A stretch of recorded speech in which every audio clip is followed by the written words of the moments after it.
અનિમેશભાઈ દેસાઈ, માનદ મંત્રી, Saurashtra Kutch chemist and drug association. FDC એટલે કે બાપુ એક ફિક્સ ડ્રગ્સ કોમ્બિનેશન, જેની ઉપર ડ્રગ એડવાઇઝરી બોર્ડ અને ગવર્મેન્ટ ઓફ ઇન્ડિયા એક કમિટી બનાવેલી અને એની ઉપર બેન્ડ મૂકેલો ઘણી બધી દવા ઉપર. સરકારનું એવું માનવું છે કે આ બધી દવાનો જે કોમ્બિનેશન્સ છે એનો કોઈ એવો રોલ નથી તબિયત માટે અથવા બીમારી માટે, જેને કારણે અથવા તો એનું કોઈ રિઝલ્ટ નથી આવતું, જેના કારણે સરકાર આ બધી દવા ઉપર બેન્ડ મૂકેલ છે. જુદા જુદા મોલેક્યુલ્સ હોય, સપોઝ તાવની દવા એની ભેગી બીજી દવા મિક્સ કરી હોય, એન્ટીબાયોટિક એની ભેગી એક દવા મિક્સ કરી હોય, દુખાવાની દવા હોય તેની ભેગી એક એડિશનલ દવા, આપણે દુખાવાની દવા અને બી કોમ્પ્લેક્સ, આ લોકો દુખાવાની દવા અને બી કોમ્પ્લેક્સ બને એક મેડિસિન દવા ગોળીની અંદર બનાવી હોય, આવી બધી ઘણી દવા એ લોકોએ મિક્સ કરી લેતી.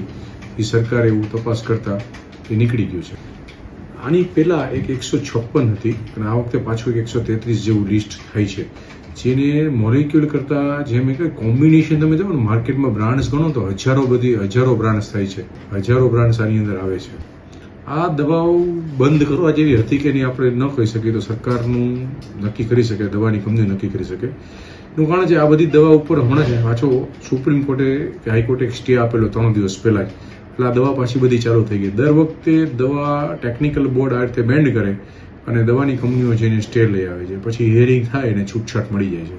એટલે કયા એંગલથી સરકાર બેન્ડ કરે છે અને શું આધાર પુરાવા સાથે બેન્ડ કરે છે ખ્યાલ નથી આવતો, કે દર વખતે સ્ટે લઈને બધી દવા ચાલુ થઈ જાય છે.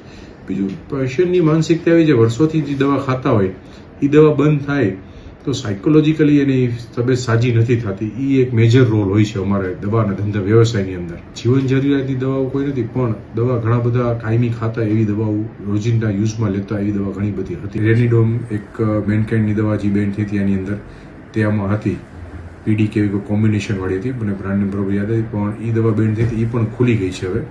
અને ઘણી બધી દવા લગભગ આ બધી ખુલી જ ગઈ છે માર્કેટમાં, જે કંઈ બેન થઈ હતી એ બધી પાછી ચાલુ થઈ ગઈ છે. શરદી માટે હોય છે, કોઈક ડાયાબિટીક માટે હોય છે, કોઈક એસિડિટીની હોય છે, કોઈક દુખાવાની એનાલ્જેસિક હોય છે.